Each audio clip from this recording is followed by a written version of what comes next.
Come on in. Let's get started.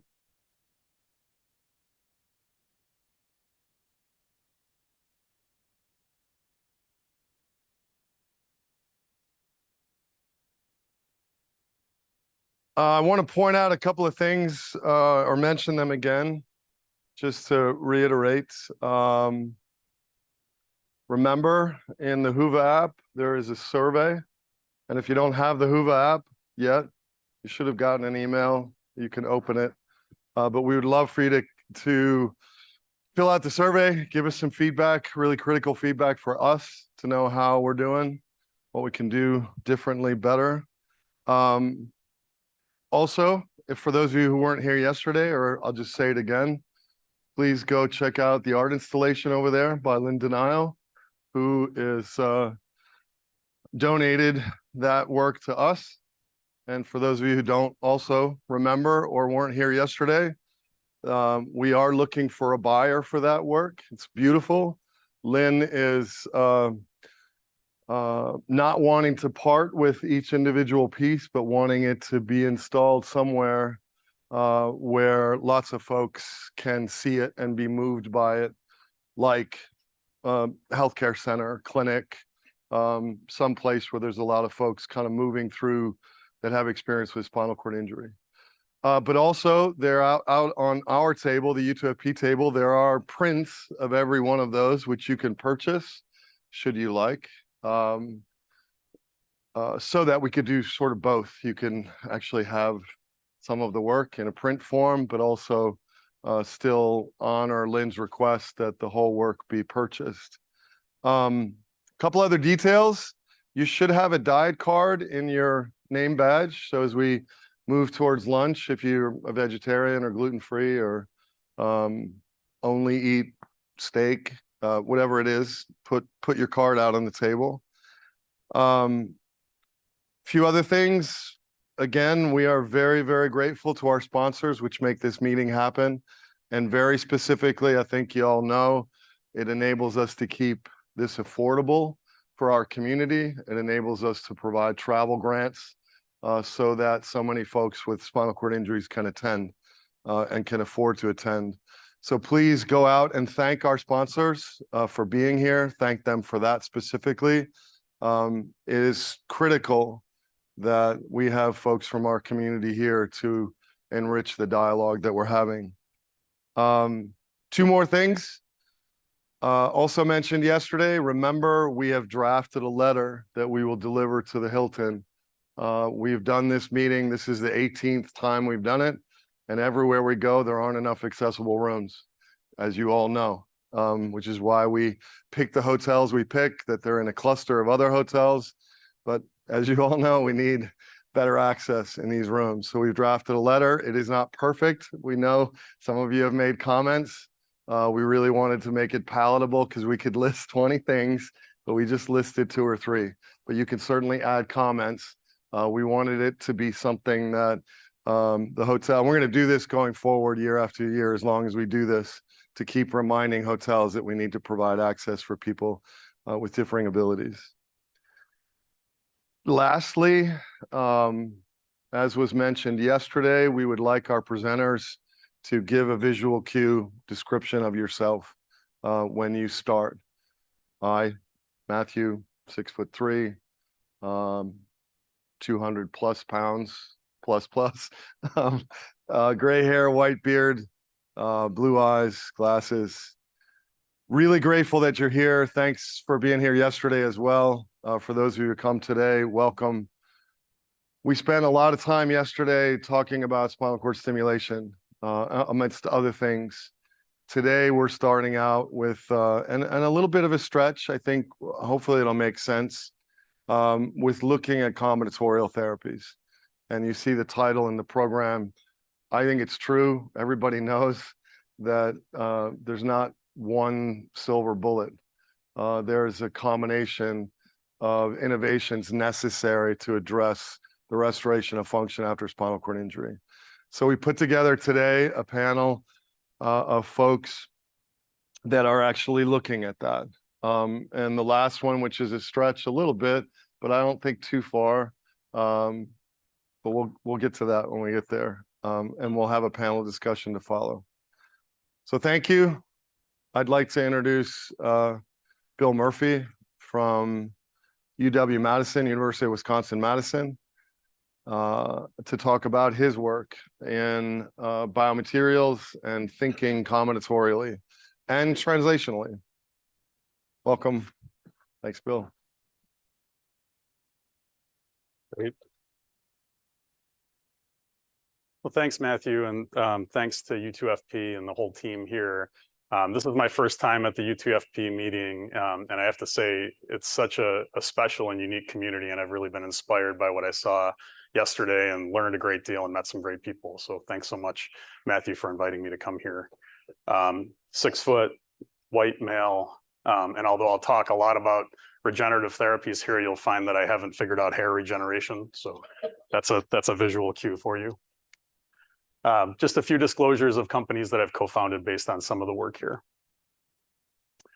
So I thought I'd give just a brief introduction, since I'm new to this community, the types of things that we work on in my lab. And so what we do is we develop new types of materials, and we try to use these new materials to address problems in biology and medicine.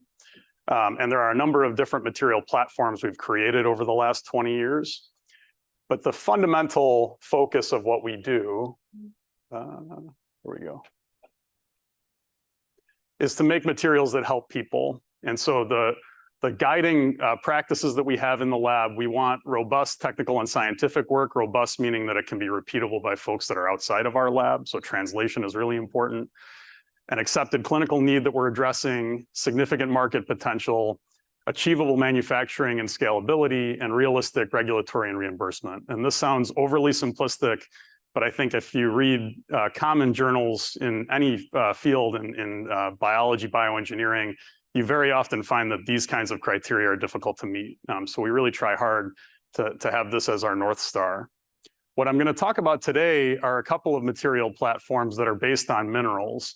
And minerals probably sound like something that are most applicable to orthopedics and bone, but I hope I'll be able to convince you that they've got lots of other underexplored properties that can be very important in applications like spinal cord injury. So first off, we develop platforms based on mineral coatings. So these are generally calcium phosphate-based minerals that we make. The minerals have properties that can be widely varied, and this is what we like so much about them. On the left-hand side of this slide, you can see how many different types of features of these materials can be varied. A lot of people think about polymer materials this way, but don't think about mineral materials this way. But they really can have all of these different types of variable properties. Those features that can be varied can then be translated into benefits clinically. And these are a list of benefits that we've explored over the years. Osteostimulatory characteristics for bone applications, reduced bacterial colonization, reduced inflammatory reactions, so we can actually optimize these mineral properties to achieve those kinds of outcomes. We can deliver biologics like proteins, mRNA, and DNA, and cells. And I'll hopefully describe to you in detail today how important these materials can be for those purposes. And then they can also be used for stabilization and storage of biologics. So there are a number of unique sort of benefits that these classes of materials can have. And I'm not going to describe in general terms in this talk how we screen for these different materials, but suffice it to say, we can generate tens or hundreds of different minerals and then zero in on the ones that have the best results for the outcome that we're interested in. So here's an example that we developed starting about 20 years ago. Where we developed a personalized 3D printed graft cage for long bone regeneration. These cages are coated with a mineral layer that promotes bone formation. And in this case, this was a technology that Johnson & Johnson purchased and then turned into a product that's now on the market for long bone applications in US and Europe, and is now being developed for craniomaxillofacial applications as well. So just one example of an application of these mineral coatings that you might not find surprising, right? They stimulate bone formation in bone sites. Another application we've been interested in, as I mentioned, is delivery and stabilization of biological molecules like proteins and mRNA. And I'll start just by describing a really important problem that affects really broadly biologics delivery. And that is that biological molecules are typically unstable. And the ones we're interested in using clinically tend to be the most unstable. These are the kinds of molecules that in blood and in tissues oftentimes have half-lives on the order of minutes to hours. And we'd like for them to be active for days to weeks, maybe even months, if we're talking about a regenerative process. So we've got a pretty big problem here to address. And these are commonly destabilized by a variety of different sorts of mechanisms. So we became interested in ways we could stabilize these kinds of molecules, but also allow them to release over time so that we could deliver them in a sustained way. So rather than injecting once, you're injecting a delivery system that allows these to be delivered over time. A number of delivery systems have been developed for this purpose, but they oftentimes are delivering dead biologics after a short period of time. So this is sort of a dirty secret, I guess, in the drug delivery area. When we're delivering these kinds of complex biological molecules, you can read papers that show they get released over the course of maybe a month or two, but the reality is those molecules are only active often for a few days. So it's really important not just to deliver them over an extended period of time, but also to stabilize them during that period of time. So we became interested in ways of doing this, and we started to look at nature. And it turns out that in fossilized remains, these same classes of molecules can have half-lives on the orders of centuries or even millennia. So when they're in fossils, they're stabilized. There's something special about these fossils. And they can be stable even in really extreme conditions. So we wanted to try to mimic this kind of a property, and that's why we started getting interested in using mineral-based materials. This is a paper published in Nature a few years back, summarizing some of the discoveries that have been made over the last decade, where investigators have identified intact proteins, DNA, RNA in fossilized remains from thousands of years ago. So just, again, belaboring this point that mineral-based fossils like bones and teeth are great storage conditions for these kinds of biological molecules, and they can be highly stable in those conditions. So we became interested in whether a biomimetic approach could improve therapeutic delivery of these complex molecules, and we wanted to use these minerals that we synthesize in order to do so. As I mentioned, we can make lots of different versions of these materials, so we can make mineral coatings that have lots of different features. One of the features is dissolution rate. So we can get these to dissolve over the course of days. We can get them to dissolve over the course of months. And you can appreciate that if there's a biologic embedded in these minerals, if they dissolve over days, the biologic gets released over days. If they dissolve over months, the biologic gets released over months, and it's stable during that period of time. So that got us interested in using this in clinical applications where you would need a protein or RNA strand to be around for an extended period of time. And what we initially did is we developed what are called mineral-coated microparticles. So on the lower right-hand side, this is an electron micrograph of one mineral-coated microparticle. These are about the size of a cell. They're about 5 to 10 microns in diameter. And you can appreciate that they're coated with a layer that's porous on the nanometer scale. It's actually a little bit difficult to see in the projection. But suffice it to say, if we add a protein solution to these particles, the proteins can bind deep within the particles, so they incorporate quite efficiently. And then as these start to dissolve, the protein gets released, but the protein gets released slowly during the dissolution of the material.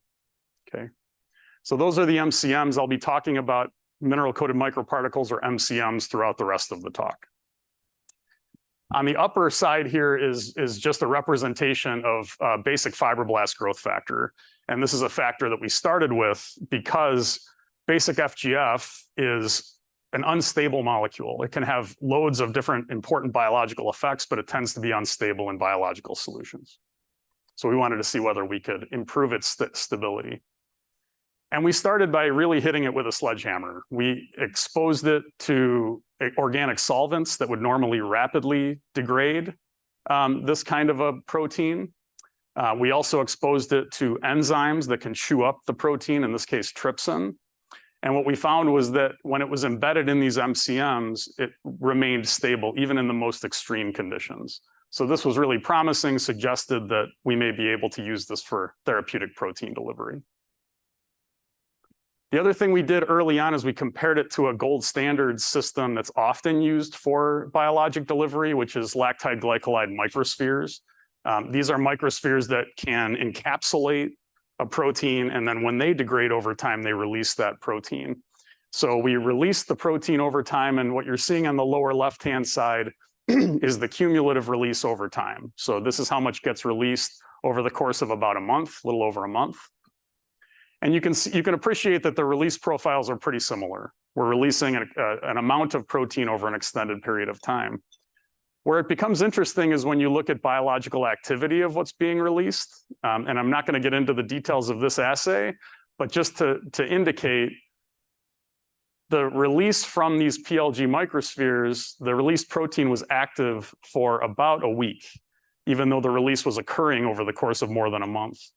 Whereas when it was released from our MCMs, we saw activity over more than a month. So that's the biggest difference here, is that what's being released, although it's being released in a similar way, is remaining active because it's stabilized. We've applied this over the last 10, 15 years to a number of different applications, and including a few related to nerve regeneration, both in spinal cord injury for neurotrophin 3 and interleukin 10, and in peripheral nerve repair. And this was work that was really pioneered by Dan Hellenbrand in my group, who's here in the right-hand side of the audience. So if you're interested in the details of this work, please talk to Dan. This is an area that we've continued to work on quite a bit. What I'd like to get to in this talk, because I think it's sort of newer and maybe of interest to the broader audience, is the idea of using messenger RNA to treat disease. mRNA has been all over the news because it's part of the COVID vaccines that have become very popular. Probably many, if not most of the people in this room have had therapeutic mRNA delivered to them in vaccine form. And so why is this something that has been interesting, right? So there are a few different categories of biologic that are very often used in medical applications. You've got your DNA, you've got RNA, and you've got protein. So as compared to DNA, RNA typically has an improved safety profile and an ability to affect non-dividing cells. So a broader set of cells in the body can take this up and express it. And then as compared to protein, you typically have improved biological activity with RNA because you're getting the right kind of post-translational modifications in the cell. So when you're recombinantly producing a protein, you lose some of its activity. When the cell in the body is producing it, you maintain its activity much better. You also have a simpler, faster, and cheaper manufacturing process, which, as I'll get to later, is really important if you want to be able to mix and match different sequences. If you want to make it easy to start with, we'll see what happens with this mRNA sequence, but we're also interested in this one and this one. Switching that into a particular delivery system is really not a problem. So it becomes easy to change things fast. So given these advantages, the question becomes, why haven't we always been using mRNA? Why does anybody ever use protein or DNA? And the answer is that mRNA is unstable and causes an innate immune reaction in the cell. So for a long time, mRNA was a no-go therapeutically, highly ineffective. It was the innovations of Drew Weissman and Katie Carrico at Penn and at BioNTech that allowed for chemically modified mRNA to be produced and then become useful clinically. And this is really the advance that led to the COVID vaccines and the recently awarded Nobel Prize in Physiology or Medicine. So this is an area that's exploded. This is already an outdated market report on mRNA therapeutics, but it's generally been used for vaccine applications, both infectious disease vaccine applications and cancer vaccine applications. Really no applications yet in regenerative medicine. And so we became interested in whether we could deliver our mRNA effectively in applications like Regen Med, where there's a need for the effects to take place over weeks or months. Okay. So this is a schematic representation of what the system looks like when we're delivering messenger RNA to cells via the mineral-coated microparticles, or MCMs. So on the top here is a representation of an MCM. It's delivering these molecules into the cell. The bottom part here is essentially a cell, and then you can see the cell membrane sort of in the middle of this slide. These are packaged mRNA sequences. So these are nanoparticles that are containing the mRNA. The cell takes up the mRNA, translates it into protein, and the protein is then produced, okay? And what would typically happen is that protein would get produced over the course of hours, maybe a few days, and then it would stop being produced and the effect would stop being seen. In our case, because our MCMs stay co-localized with the cell, and because they can bind proteins so effectively, what we've found is that the protein that's produced gets sequestered back into the MCMs and then gets released over an extended period of time. So this becomes essentially a self-generating protein release system in vivo, right? The cells get transfected, they locally produce the protein gets bound, some of it, back into the material, and the material dissolves and releases it over time, okay? So that's the approach that we've used in RegenMed applications. And just to give you a couple of bits of evidence of this sequestering effect, the first was using, again, FGF and looking at whether we could maintain its activity in this case. So we're delivering, in this case, mRNA encoding for fibroblast growth factor. What we find in the sort of in the middle here is that the delivery with MCMs shows much higher activity of FGF when compared to delivery without the MCMs. And yet, the amount of FGF produced in these cases is essentially the same. So this was interesting to us. Why is it that we're getting essentially threefold higher activity with the MCMs, but the same total amount of FGF? And what it turns out was happening is that the majority of what was being produced was actually being sequestered right back into the particles. So in this case, the majority of the protein goes back into the particle, gets stabilized, and gets sustained over time. So that's why you're seeing the higher activity in that case. Something that's a little bit easier to see visually with a protein that's fluorescent. So in this case, we created an mRNA sequence that encodes for mCherry. And so the cells that take this up and express it are secreting mCherry, a fluorescent protein. And what you can appreciate is that after 12 hours, you can see cells that are producing a sort of pinkish or reddish protein in the culture here. It's a little bit difficult to see the cells, but the black spots in these images are the MCMs. Those are the actual particles. So after 12 hours, you can see the cells producing these little sort of plumes of mCherry proteins. After 48 hours, you don't see these plumes anymore. And maybe I'm not sure how clear it is to you in the audience, but I guess you'll have to trust me on this. The little particles are turning red. So essentially, the fluorescent protein is getting sequestered back into the particles. And then we can quantify that and show that virtually all of the protein produced in these cultures is going right back into the particles. So again, this becomes a sort of self-generating sustained release system for proteins. We've applied this in a few different ways. So delivering mRNA encoding for bone morphogenetic proteins for bone regeneration, delivering mRNA encoding for FGF for diabetic wound healing in a rodent model, delivering mRNA encoding for TGF-beta1 in a rabbit model of cartilage regeneration. And in each case, we've seen efficacy with the mRNA encouraging regeneration, inducing regeneration. So we became interested in whether we could do this in the spinal cord as well. And in particular, we decided in a testbed application to look at whether we could deliver mRNA encoding for chondroitinase ABC.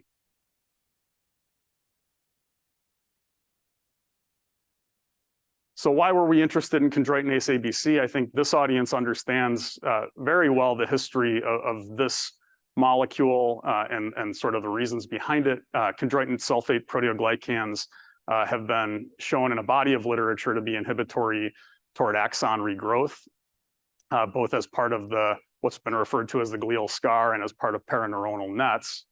There's been a large body of really creative work on this, and I just want to mention a couple of areas in case there are people who aren't aware of this. So obviously Jerry Silver's work first demonstrating the role of chondroitin sulfate proteoglycans as an inhibitor, and then developing this exciting peptide that's now being used in clinical applications at Neurogen.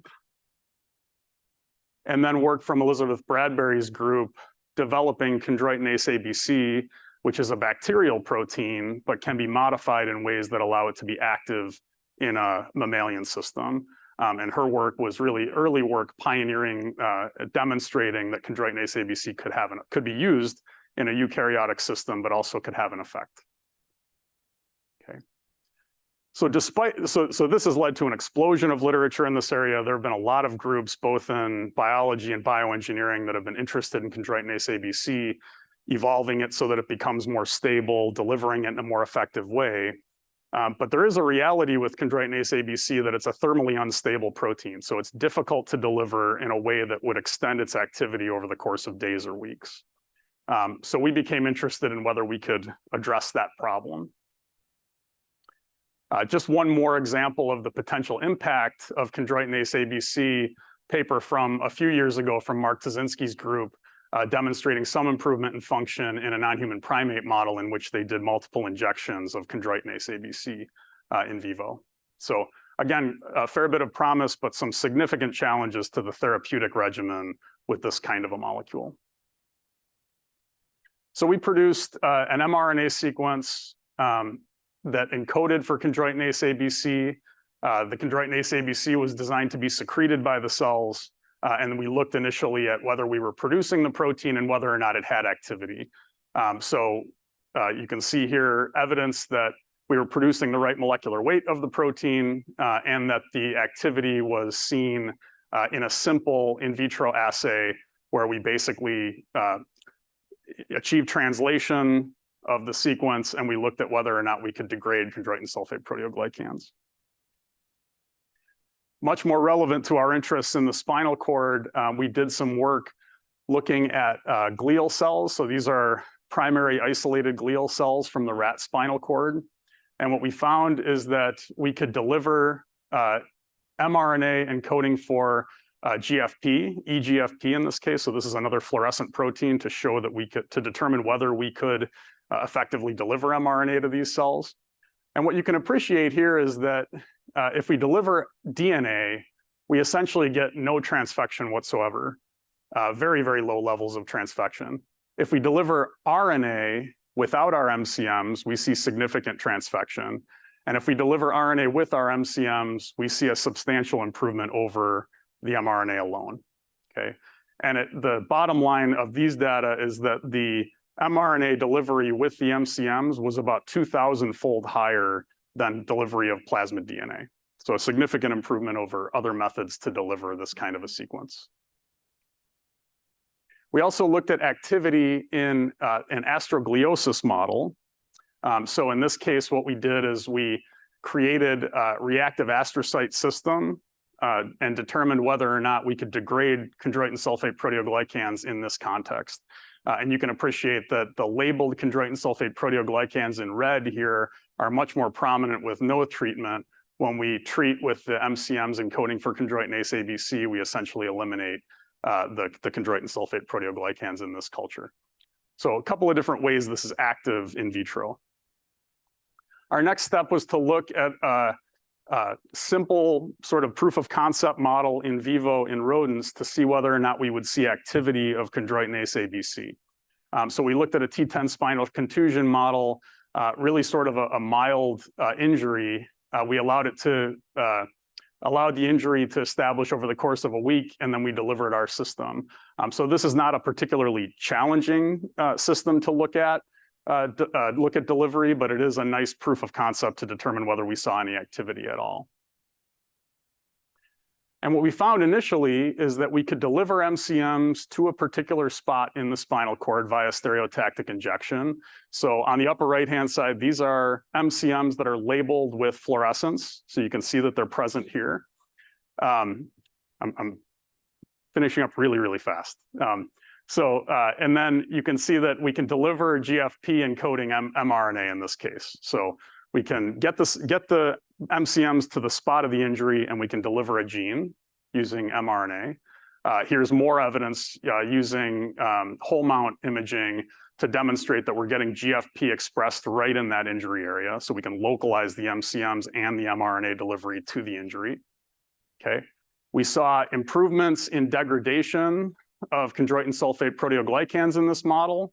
And I'm gonna rush through this, but we saw improvements in degradation. We saw improvements in serotonergic neuron axon sprouting in this system.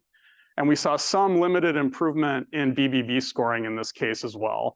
Functional improvement only in the case where we delivered the mRNA encoding for chondroitinase ABC. So this is a promising early proof of concept that we'd really like to look at further.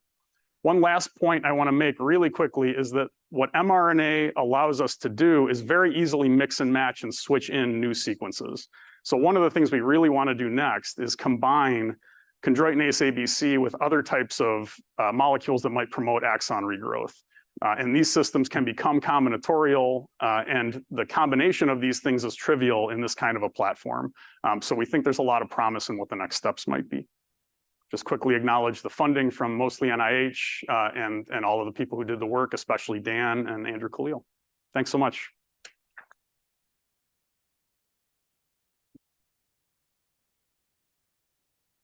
Well, hold on to your questions, because I'm assuming you'll have a lot of questions from that one. Hold on to them for the panel discussion that we'll get to. Next, I'd like to introduce you to Igor Lavrov. Igor, where are you? There you are. Hey. From the Mayo Clinic, again, another focus on combination strategies. Igor has been combining a few things, and in particular, for those of you who are here yesterday, a lot of spinal cord stimulation work. Igor has been combining epidural stimulation in a pig model with a number of other therapeutic interventions to see what that might do and accomplish. So Igor is going to talk to you about it. Welcome, Igor.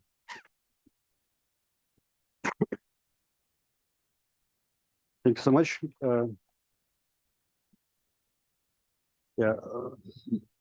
hope you hear me, yes? Awesome.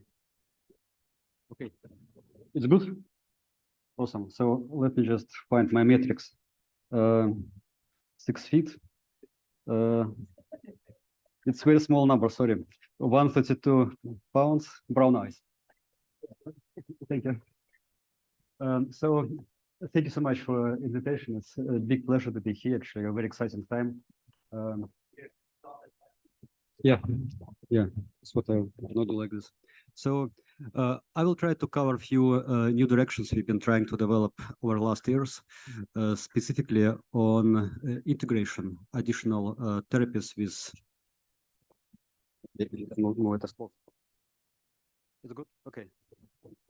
Works. Yeah. So anyway, we talk a lot about neuromodulation, and yesterday it was most of the talks focused on spinal cord stimulation. If you go about 100 years back, at that moment it was no idea about circuitry, no idea about how a signal goes from neurons to neurons, but it was very clear that brain cells may not be able to regenerate. And this is a very famous quote from Ramon Cajal, that it's up to future research to find out how to regenerate brain cells. So again, at that moment, idea of circuitry was entirely different. Camilo Golgi was describing brain cells, the whole brain, as a reticulum, where all cells connected. There is no gaps, there is no direction. And Cajal probably was the first person who realized that there is a gap, and who put long line of evidences that signal may travel one way but not another. And he put a very special long chapter summarizing most of the evidence at that time why he thinks so. But until Sherrington, it wasn't really clear what the nature of this gap. And when he came to the idea of synapse, I think this triggers most of the concepts at that time, and specifically concept of circuitry in the spinal cord and the brain. And he observed many things, including locomotion in cats after cerebration, after spinal cord injury. And he described actually locomotion as a combination of reflexes. At the same time, his student, Thomas Graham Brown, observed.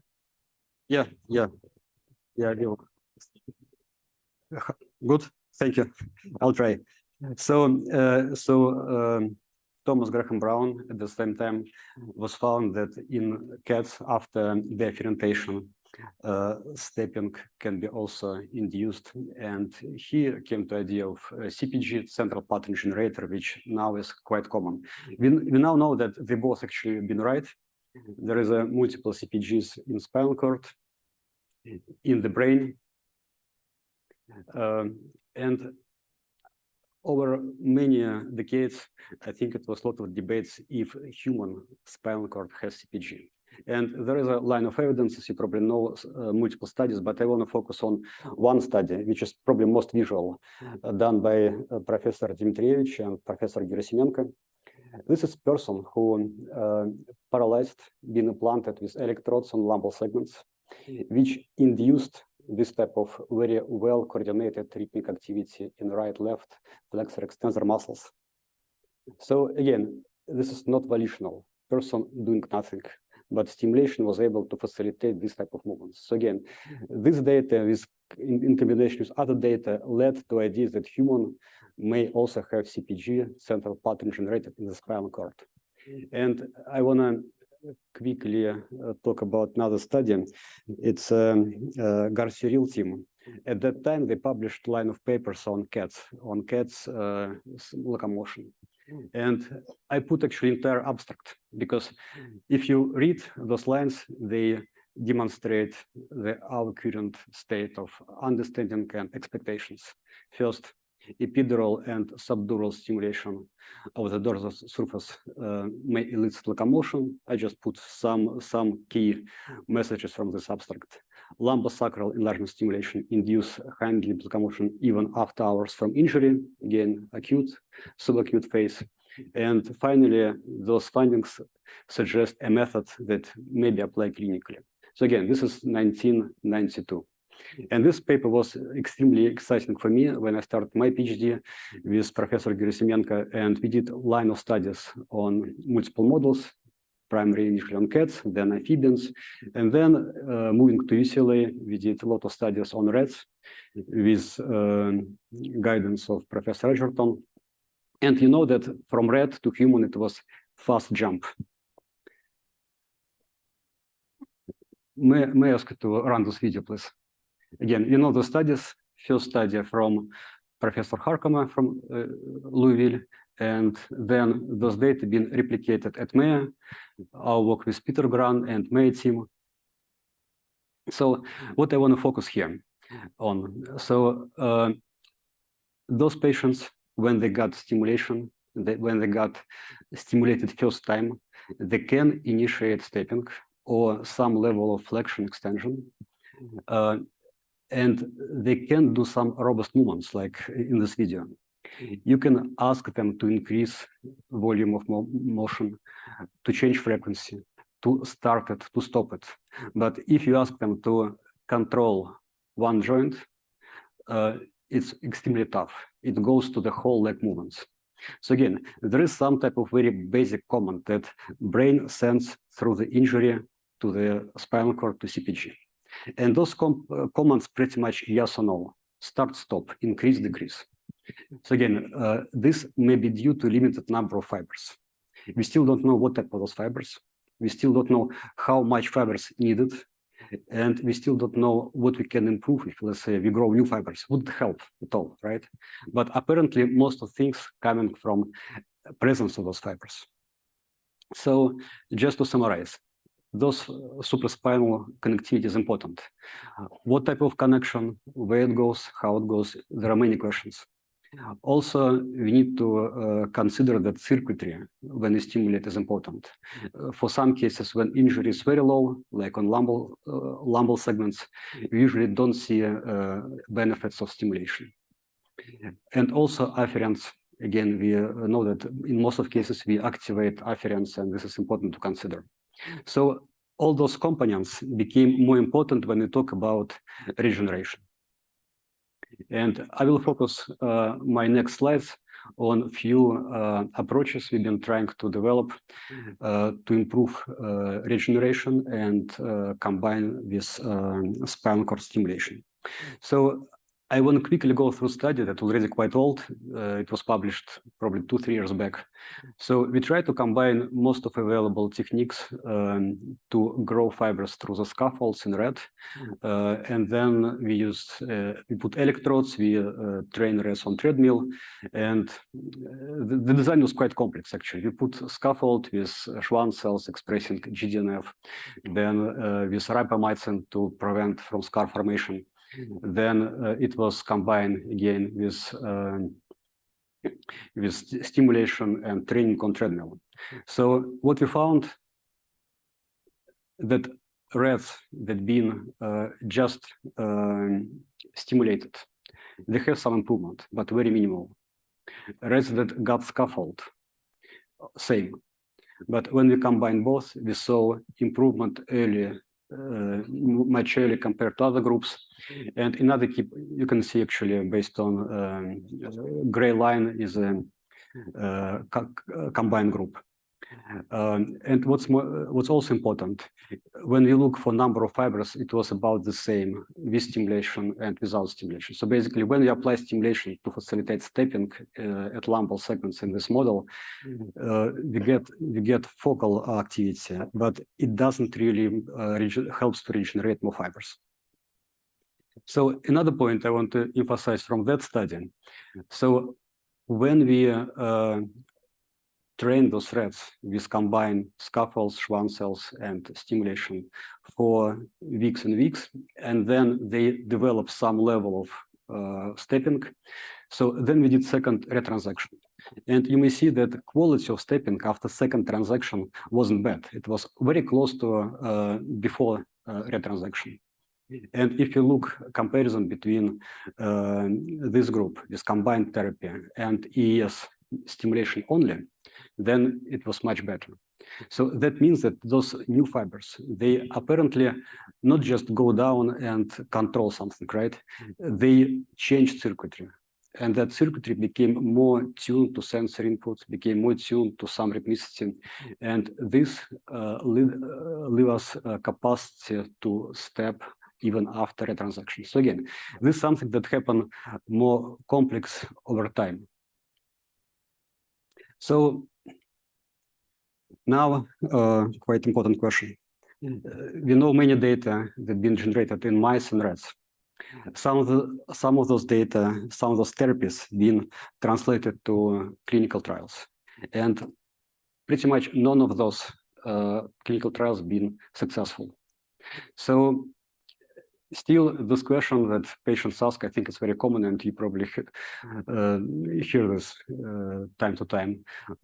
New study, new therapy, good results in rats and mice, what we do? So one potential option is to look for translational model, large animal. Again, because size is different, anatomy is different, recovery is different. So I want to emphasize that pig model is one of the probably closest model to spinal cord injury in human. If you do moderate contusion of the spinal cord with impactor or weight drop, and then we observe how they change over time, they became paralyzed for entire period of study. But if you put electrodes, like in human, on lumbal segments, they became able to control stepping. It's just one example. This is impact. Then after contusion, again, it's not complete injury, it's moderate contusion. In rats, they will just block themselves without anything. And then this is stimulation. You may see that stimulation able to tune rhythmic activity, and depends on body weight support, we can change the quality. Again, this is in this case we have quite a big body weight support, so it's very slightly touching treadmill. So again, it's a good model. It's a good model for translation, and it's nothing compared to rats, where contusion basically does nothing if you look for a few weeks after injury. So then, using pig model, we tried to learn how different cell gene therapy could improve quality of movement, function, restoration. So we did study quite a long time ago, I guess, when in the same study we compare pig, mini pig model, and rats. And in rats, so for this case, we used mesenchymal stem cells expressing growth factors, and we saw good difference, pretty statistical different data on rat between control and therapy group, but it wasn't the case for pig with same approach. So because of that, we've been gradually moving from rat to pig, and been trying different type of gene cell therapy. Again, some study been pilot, some published with enough groups. So unfortunately, we didn't find great results with either MSC or umbilical cord cells. And when we added different growth factors, it was some improvement, but extremely small. And it took many weeks to see some changes. But then when we combine with stimulation, those animals became able to walk right away. We turn it on, they walk.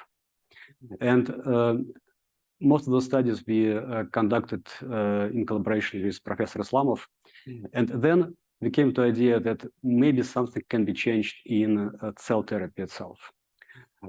One idea came from what type of cells we can use to transduce growth factors, which is circulate in our blood and can come to the injury area. So from common blood cells, you know, we basically remove those cells that have no nuclei.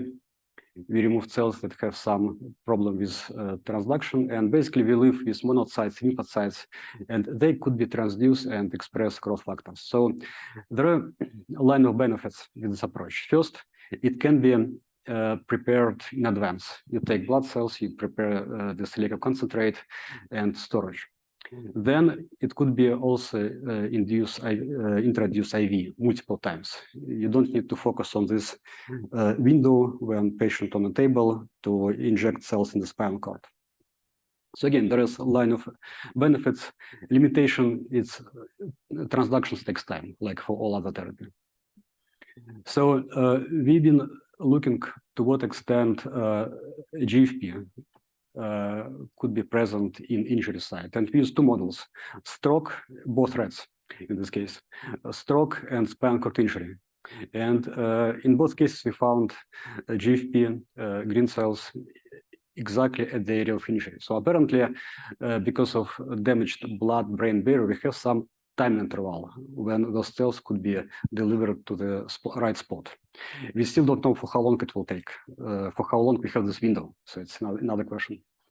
So, but the whole approach was developed the way it could be translated to human. We use pretty much same blood bag to collect blood, to develop liquor concentrate, transduce, and then we ran a study where this therapy with white blood cells transduced was combined with stimulation. And you may see that when stimulation is on, they're doing much better. They can walk like on those videos. When stimulation is off, there is a very minimal difference. And that actually comes later in time, about 8 weeks, we have difference between control group and group with therapy. So again, I will say, yes, it's new vehicle, new way to deliver same type of growth factors. It's conceptually, it's not new. And I think we still have a few steps ahead, and we're trying to learn to what extent this therapy may also affect distant changes. This is a recent paper we published on looking how injury at T9 in this case would affect spinal cord injury-induced changes in the spinal cord, in lumbar segments, in muscles, in tibial nerve, because those changes may also be a part of functional disturbance. And if we know how this therapy would alleviate those changes, we probably can come with better therapy. So just to quickly emphasize, when you look for tibial nerve, we saw decline in number of myelinated fibers, and then control group versus therapy group was quite different. So basically, there is improvement from this approach. Then when you look for soleus muscle, again, after spinal cord injury, compared to therapy group, it was quite a difference in several parameters, including muscle weight. And we also saw difference in spinal cord. in lumbar segments. So again, this type of therapy may provide some additional benefits. We still need to learn more details on how it works. And we propose to compare this effect with the effect of most commonly used MSC.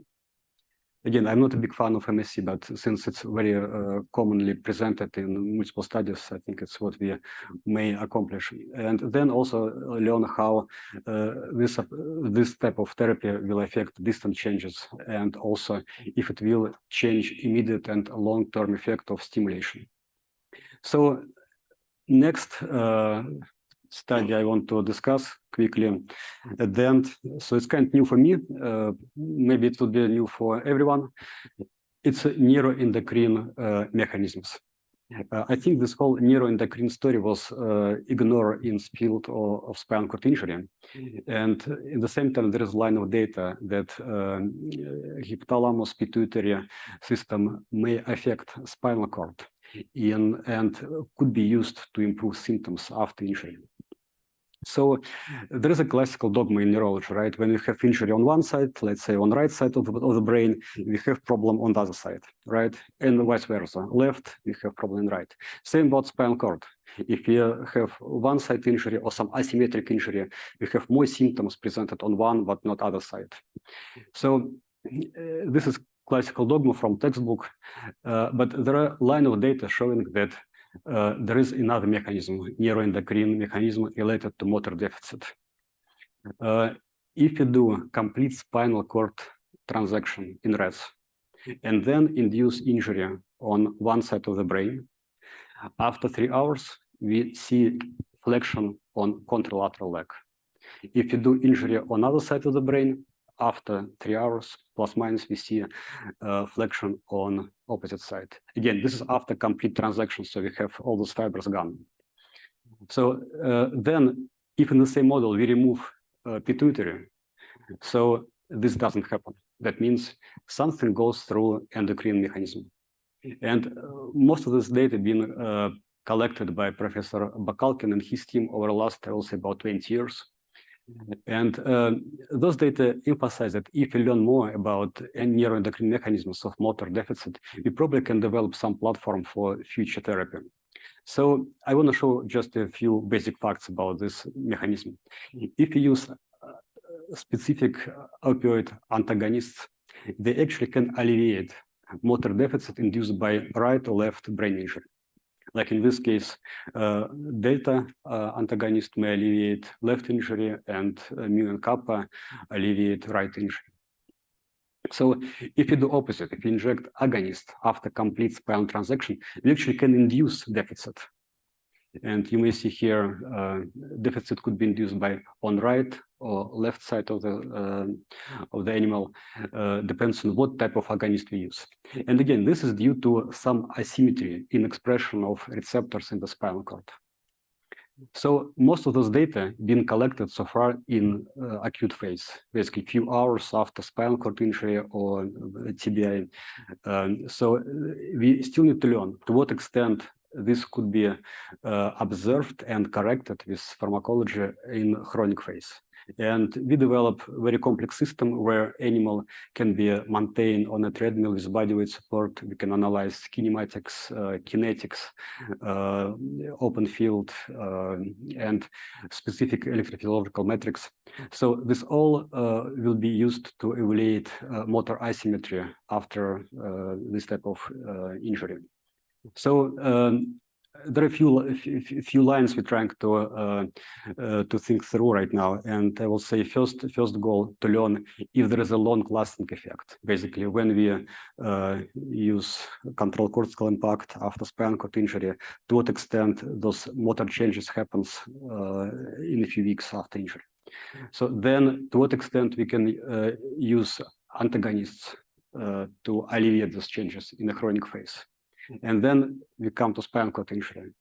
Again, we will do a complete transaction and learn how specific agonist may induce motor deficit in a chronic phase. And then our idea was to develop model with a hemisection, right-left hemisection, to have different asymmetry on right or left side, and then use pharmacology antagonists to see if those receptors could be blocked to alleviate those asymmetric changes. Again, it's quite a new field, but I will say it's something that quite exciting. I was really surprised to find this data a few years back, but I hope we will learn more about these mechanisms.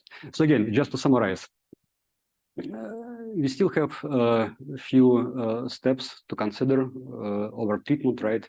We always talk about gene therapy, regeneration, and it could be helpful to protect cells. It could be helpful to regenerate. We still need to learn more details how to translate those data, when to apply. Question about scaffolds and potential resection still open, and of course rehabilitation and stimulation. We need to find the right spot to combine with other metrics. So I'll just put those final 4 comments. And thank you so much. We have 2 posters. I'll be happy to discuss this data. I very much appreciate Minnesota State funding to support our work. And thank you again for inviting. And it was really a big pleasure to be here. Thank you.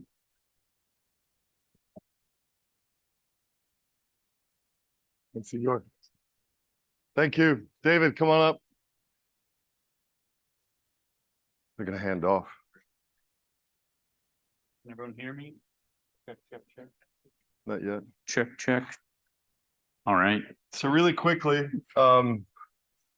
if it's not obvious, just a little background. For those of you who listen to our podcast, you probably heard me say it already. There's been a resurgence recently in the exploration of psychedelics in the use of mental health disorders, particularly PTSD. You probably even read about that, heard about that. Of course, for us, we took immediate interest in some of the hypotheses around mechanism for psychedelics, particularly effective serotonin. So we started thinking, oh, well, interesting. If there's an inducement of neuroplasticity, how could this be combinatorial? Again, that's why that's going to be here. That's not exactly what David's going to talk about, but I think it just kind of sets the stage. So I don't have one David, immunohistochemistry slide, and there are no videos of surgery. And I'll be a little zoomy because we're over time. So sorry if I rushed through this a little bit. 183 centimeter, 79 kg, white, millennial male. Should lean into those SI units. So here's our outline, and we're going to go through it. So I'll just continue on, but you heard the word. So I'm going to start with a respectful but contrarian opening here. And you saw the word psychedelics. And I'm thinking about the pharmacological action of some of these substances that we classify as serotonergic. And I'm thinking about the risk mostly. And what we'll talk about today, a lot of is harm reduction. But at the start, I know that you saw that word, and I know for a certain group of people, I know what you thought, which is we tried this in the 60s, and it didn't work. And I just want to quickly say how this is being done differently right now, especially in the context of psychiatric indications, even though we're thinking about both psychiatric and non-psychiatric indications. So first is that now this is not at all about the substances. You're trying to have a disruptive strategy that accesses an altered state of consciousness. That altered state of consciousness might lead to a higher state of consciousness. If in that higher state of consciousness you have a mystical experience, that acute psychological change might lead to a chronic psychological adaptation. Second, that without practice, the intention of these things are nothing. The practices are now nested in an ecology. And so if you look at how this is being done in the mental health context, there's priming sessions, it's usually 2. There's 1 to 3 licensed health professionals involved. You have the session itself with the substances, and then you have at least 2 integration sessions afterwards. If you add that all up, it's something like 12 to 20 hours of billable mental health services.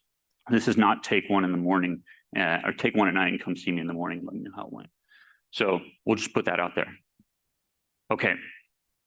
This is also why we're talking about this topic. The community's there. And I think we have an ethical obligation, at least I feel like I do, as a medical researcher, to meet them where they're at. Bob Vogel published this paper in New Mobility. I think there's 8 people on the record with spinal cord injury who said that they're experimenting with these substances. You can find, this is one of the gentlemen who's in the article. His name's Pete. He's great. He has a retreat down in Mexico, Flor de la Vida. You can see him in the post grid there in the middle. He has a lower lumbar injury. And I think he's known as Perceptual Pete, the paraplegic shaman. There has been another article that was published. And if you look at the headline here, I think Sam's headline hunters have maybe something to say to this journalist. But the previous 2 examples I showed you of the community already being there, mostly is these substances are being discussed in the context of their psychiatric indications. But this article highlights Jim Harris. He was on the podcast, and he talks about some changes in lower extremity motor function that happen after ingestion of psilocybin-containing mushrooms. And so we know the action of monoamines on certain classes of neurons in the spinal cord that produce both motor and possibly might have an analgesic effect. And so there's both a psychiatric and non-psychiatric component to this.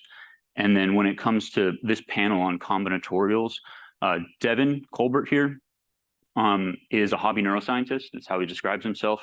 He has a cervical spinal cord injury.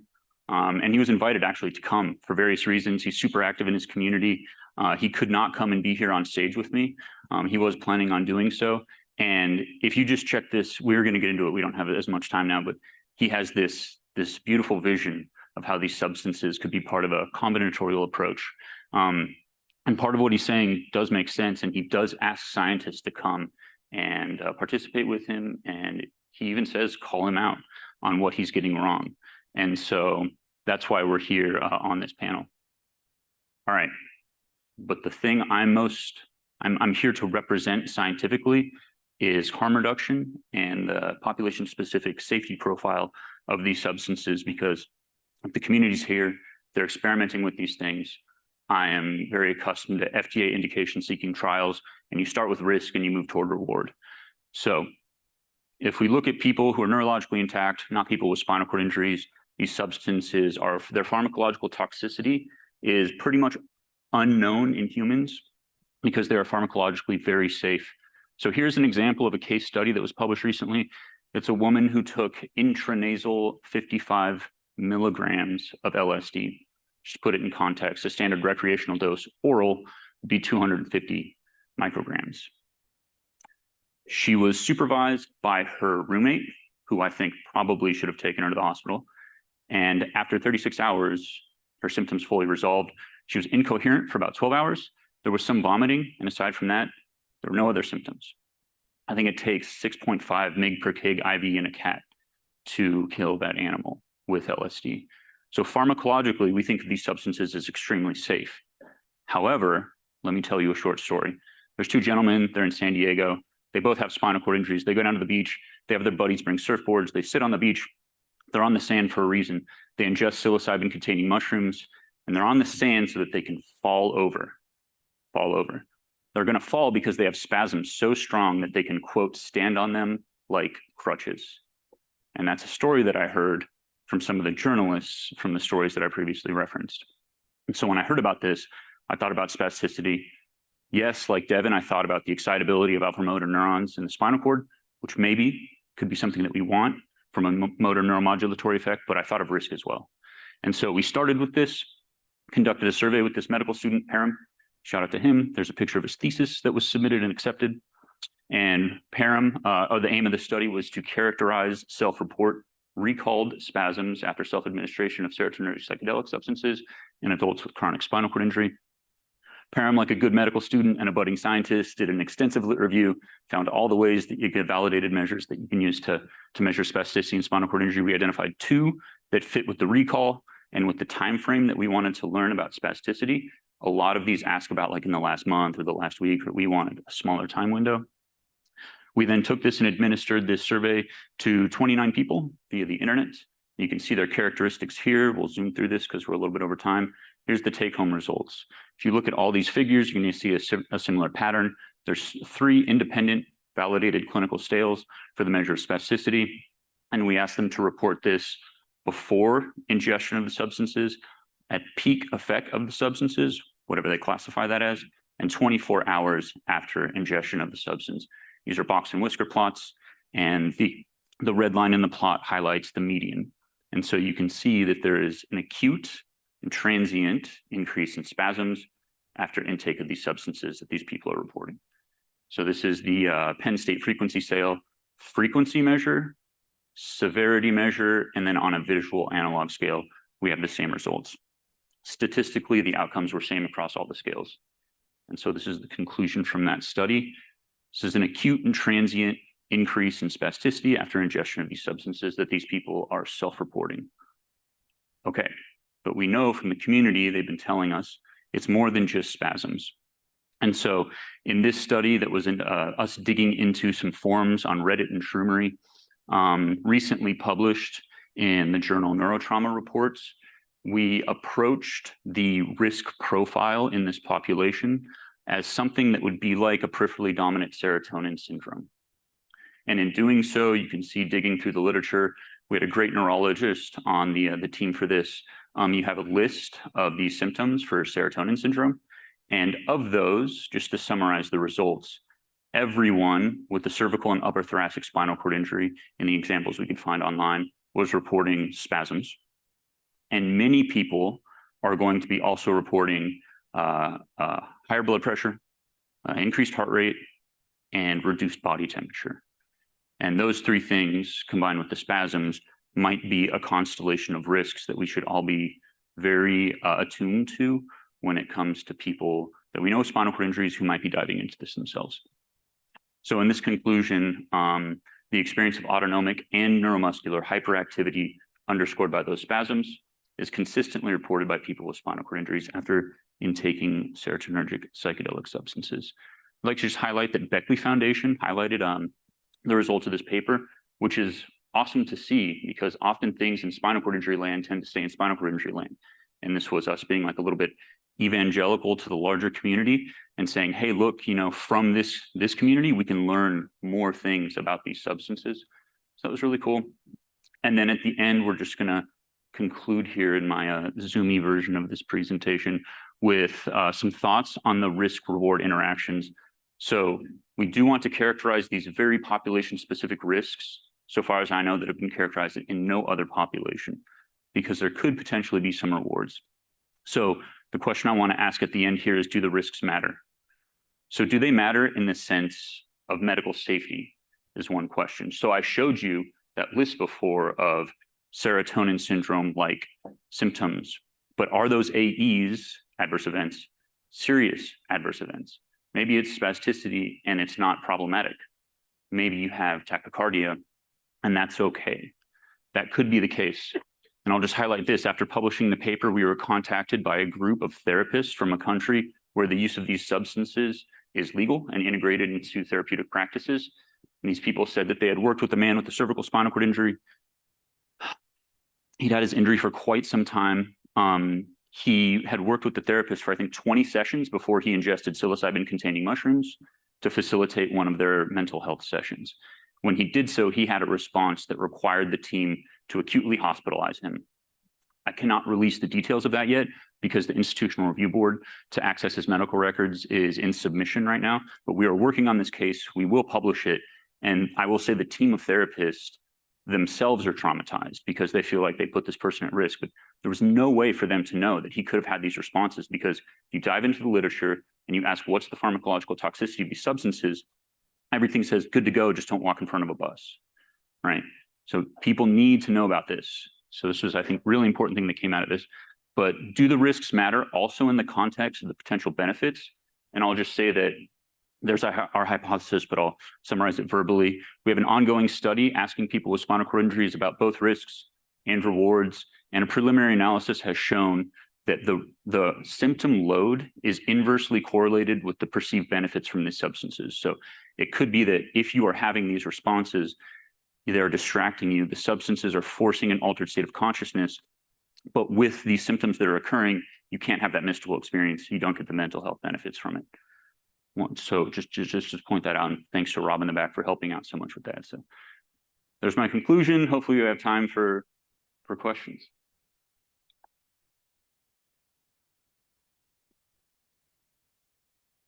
Thank you, David. Igor, Bill, come on up. And while you're coming up, I want to ask you, Bill and Igor, a favor. Your presentations were thick and complex, and I would like you each very short, high-level, 3-4 sentence summary of what it is that you are, just to, just to make sure people grasp some of the acronyms and complexity and narrative history. I mean, I think you both laid out why you're doing what you're doing, where it's going, but I want to make sure everybody in the room understands. So I'd like a kind of high-level summary, if you would, and then we'll get into some questions. I'll give it a shot. This is a fun challenge. 3 to 4 sentences. So we develop devices that deliver biologics. Those biologics are stable and can be released over time because of the devices we make. mRNA is exciting because it allows for adaptability and greater biological activity. And we've demonstrated proof of concept in rodent models of spinal cord injury. Nice. Nicely done. So I could have saved 20 minutes and just done that, I guess. The device Igor. is a tiny implant, right? Igor, if you would. That's the fun part. I'll try. So, first, the role of connectivity across injury is critical. I think. Okay. Second, new regenerated fibers across injury improve the impact of neuromodulation on rat model.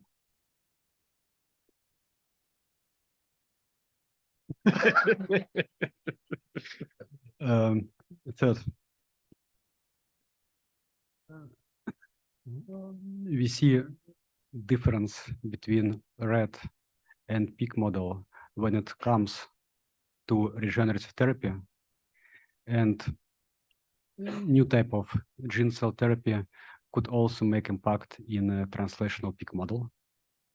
One left, right? Neuroendocrine system that was ignored in spinal cord injury field, maybe a new platform for development of personalized pharmacological therapy of motor deficit. There's a semicolon in there somewhere. Thank you both. And maybe you recognize there's potential for collaborative work between the two of you, given the arc, right? Yeah, absolutely. Okay. Yeah, is that a wow? So one thing we've, I think, already talked about and came up during the reception last night as well, is this need to be able to translate into large animals. And it's really important, and it's very, very difficult to build that capability at every one of our individual centers. So having some centralized resource and capability would be incredibly impactful. It's almost analogous to what we heard about the platform clinical trial concept yesterday, trying to have these hubs where we can really explore some of these new technologies serially. Murray. Is it on? Yes. Oh, great. Real specific question for Dr. Murphy. That was great. As you know, sort of one of the key challenges for combinatorial approaches is just the regulatory path and the clinical trials. So if you take one MCN and you load it with 3 or 4 distinct mRNAs, which is, where the money's going to be, is that 1 clinical safety trial or 4 clinical safety trials? How does that work? Yeah, I think the short answer is we don't know yet, because there haven't been trials looking at combinatorial mRNAs, but there are trials ongoing in other contexts. And I think the clinical data sets are going to initially come from applications like cancer. and like infectious disease, where there's going to be a need for combinatorial. So yeah, we don't really know how they're going to be regulated yet. We do have applications we're exploring in localized delivery to tumors as well. So there's potential value in having a safety profile for the delivery system in another context, and then having it applied to the spinal cord as a secondary application. But yeah, the short answer is that we don't know. And one of the really primary challenges we have to envisioning what the path would be is that in other applications we explore, we have standardized animal models where we would need to show efficacy in order to get to a primary safety trial. In this case, it just isn't as clear to me what the path is, because there aren't template examples to follow. So it's a great question. I'd love to learn. I'm learning more about this as I'm seeing other people's presentations, but I'd love to hear others' perspectives on this. As precedent from vaccinology, bivalent mRNA did not require separate trials. So Yeah, right. Naomi Kleitman from the Nielsen Foundation. I introduced myself yesterday. I'm always the one in the black blazer. So again, for you, Dr. Murphy, but I'm going to thank Matthew for asking for those 4 sentences. It's really important. I'm going to add a little bit, if I may, just because that's what I do, which is we heard about a lot of complex systems, a new delivery system, new circuitry, and absolutely from David, there are pluses and minuses that we always have to consider. So I think that's a take home for all of this. We've got some new things we're trying, but we always have to look at the risks. But from your talk, I actually had a question. It's a whole new idea. Don't put a cell in, put a little piece of stone or something in, a little whatever. And there was a safety and toxicity question I had about that from the very beginning. I mean, we want things, we always call them biodegradable almost. We want them to go away. But what calcium phosphate, your little things are made of, when it breaks down, it becomes calcium ions and phosphorus ions. And I've always thought of calcium. Calcium activates cells. Calcium actually can kill cells if there's too much of it. So have you also, especially in the nervous system, done these same kinds of toxicity kinds of things that we've talked about? I mean, it gets back to Murray's question. I'm not saying I don't like the therapy. I just think there's a whole lot more information about potential risks, even of these inert molecules, for all the good things they do. And we just have to wait to hear more from you on that. Yeah, that's a great question. So first, I'll say that there's a much broader context to the use of these MCMs over the last maybe 15 years. So there are, I think, I might get the number wrong, but I think there are 26 published papers on these, including, I think, 9 different in vivo studies. And the in vivo studies have never shown any significant toxicity or evidence of chronic inflammation. And because this is a question we've had all along, right? We started out using these kinds of coatings in bone applications because in a bone site, they can have calcium and phosphate ions can have stimulatory characteristics. First of all, they never promote bone formation outside of a bone site. That's well characterized, I think, throughout the literature for calcium phosphates. They're not osteoinductive. They can't induce calcification. The other thing is, as far as ion toxicity and potential for inflammation, what we've found is that there's just a vanishingly small amount of these ions, and they don't seem to have any effect, not just in vivo, but even in vitro. If we lay these MCMs on top of a cell layer and we allow them to just slowly dissolve on top of a cell layer, we don't see toxicity. In fact, that was the initial discovery around this that led us toward delivery of genes, is that we see much better metabolic activity, meaning essentially better survival, better function of cells when we deliver genes from these materials versus when we don't. When we don't, the genes themselves, because they're encapsulated by polycations, actually are quite toxic at certain doses, but we can get to higher doses with the MCMs because they're non-toxic. And I think the reason is because the release of any ions, calcium, phosphate, et cetera, is such a low level over time that it doesn't affect things. If we were to deliver something that degraded over the course of 24 hours, we could potentially have a toxic effect. AJ. Question for Dr. Murphy again. Can you So when the MCMs are sequestering proteins, can you talk on how different protein sizes can affect the saturation of those MCMs, and if you can compensate for saturation with increasing MCM size, and how that can be done? Yeah, that's a really interesting question. It's certainly true that different versions of these MCMs sequester different amounts of protein because they can have different surface areas.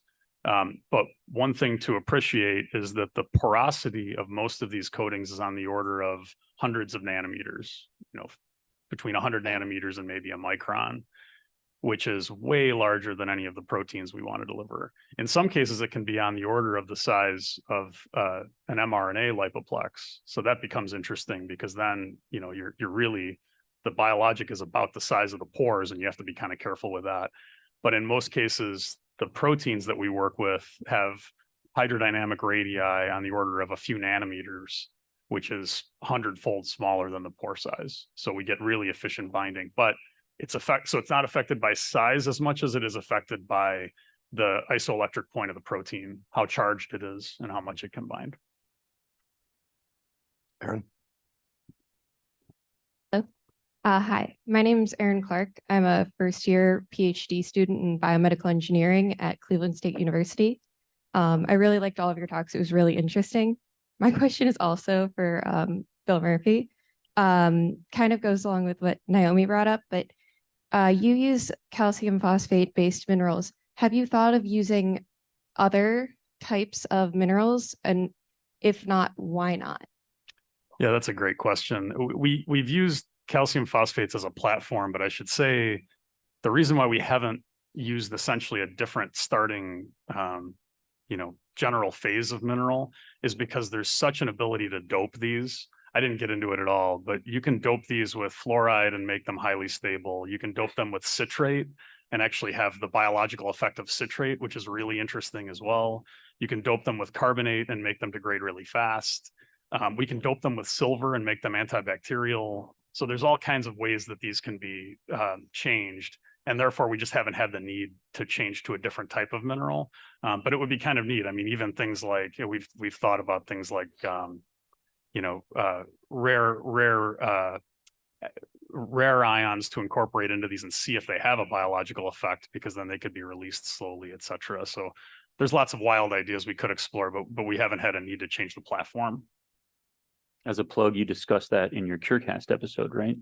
Yeah. So it'd be a good one to check out. Thank you, David. Gotcha. Hi, everyone. My name is Jacob. Excuse me. I'm a research assistant here on behalf of the Floyd Lab at Emory University. I have a few questions, actually. So the first one is, what is the difference in outcome when combination therapies are applied in the acute versus a chronic phase of SCI? And then, excuse me, my second question is, what is the effect of applying these different treatments, whether that's mRNA or electrostimulation or medication or whatever that may be, in varying orders? So I'll try to answer. So may I ask you to repeat the first one? Can you please repeat the first question?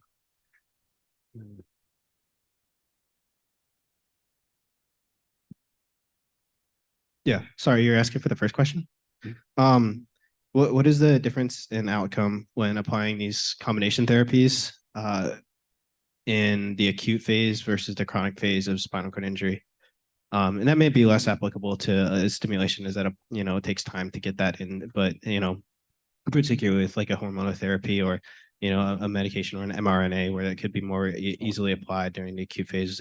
What are the impacts of that? Are they different when they're applied immediately after a spinal cord injury versus chronically weeks, months, or however long that may be afterwards? Yeah, it's a great question. Thank you. So I guess it's really comes to translation, what we can do in animal model and how we translate this to human, right? Most of the studies being done in human in a chronic phase, when some type of cell therapy being injected much later than you expect all those acute changes to be happen. Like, for example, with MSC cells, we consider those immune responses, right? But they all happen in early phase.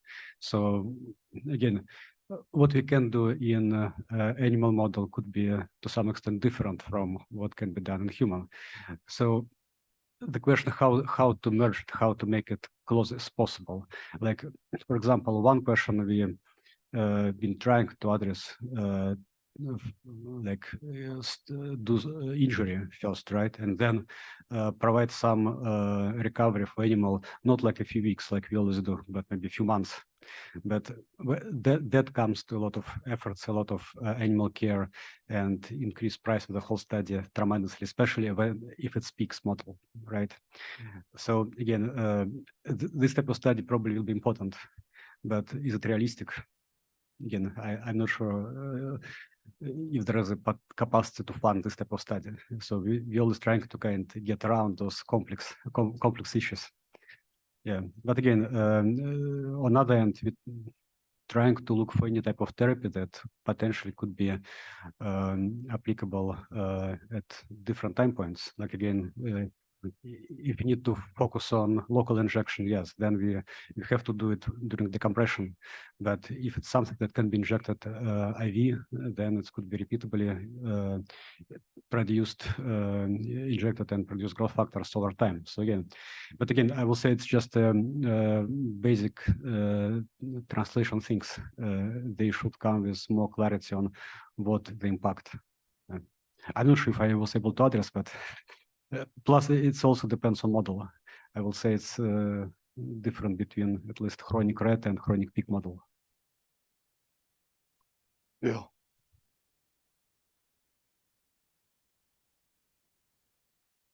Okay. Go ahead.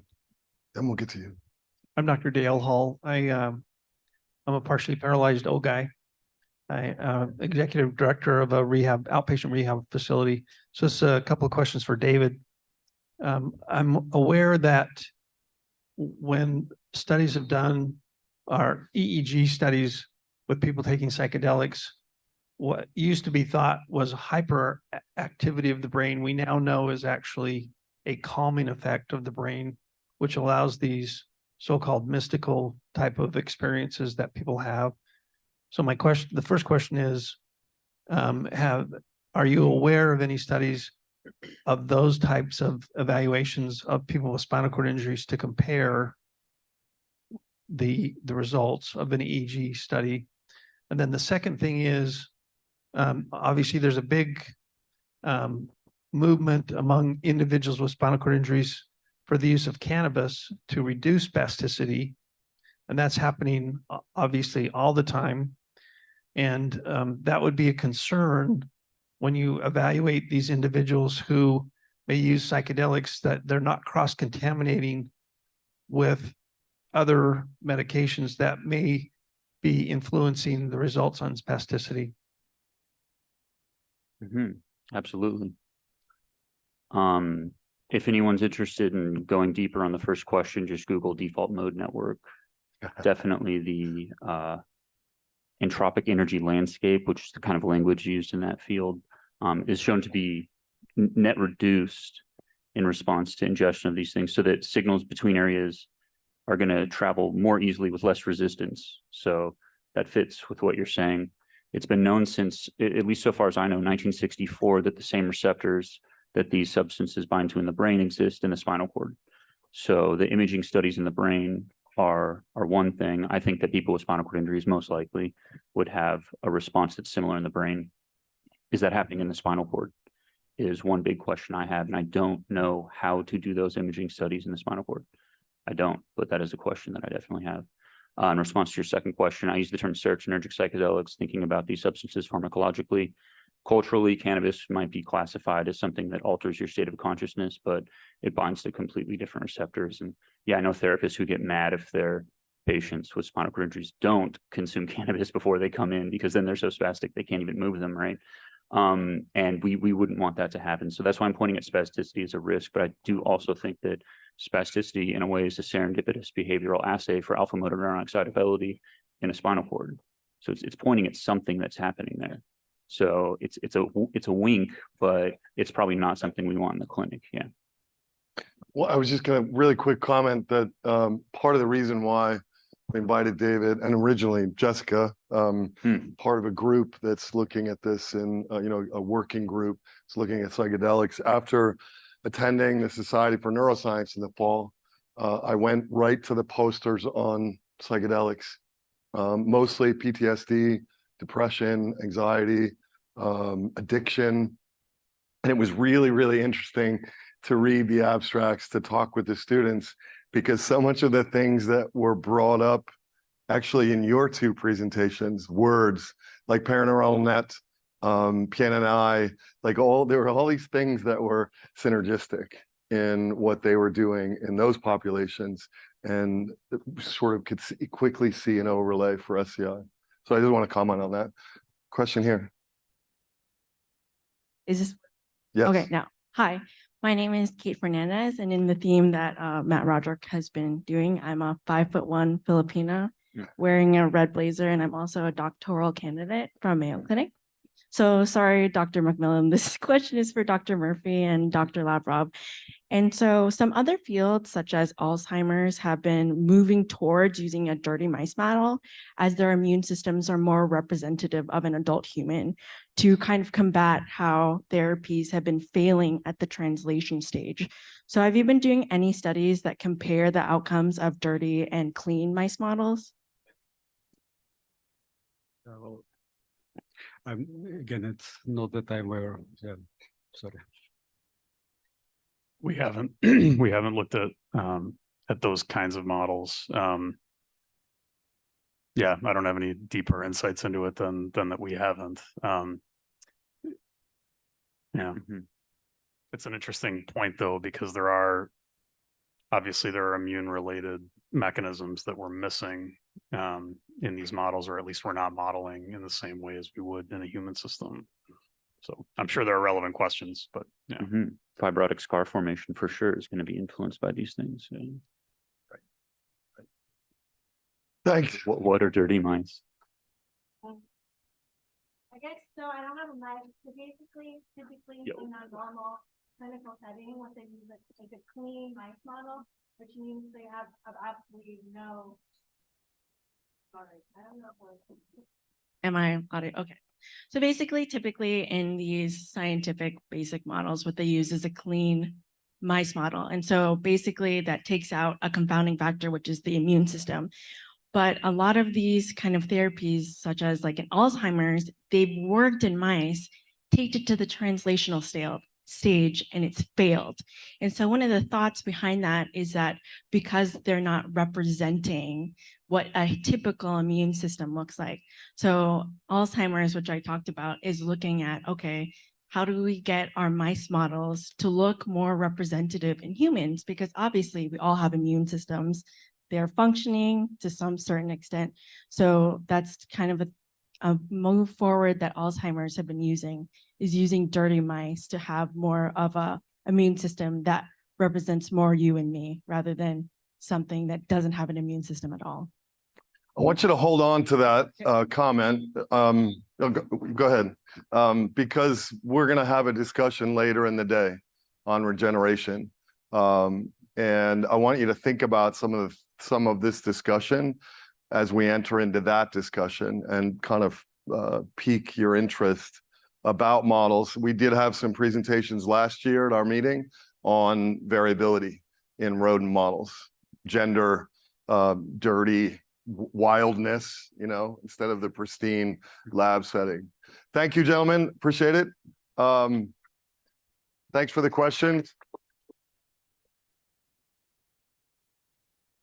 We are going to take a break now, right? Is that right?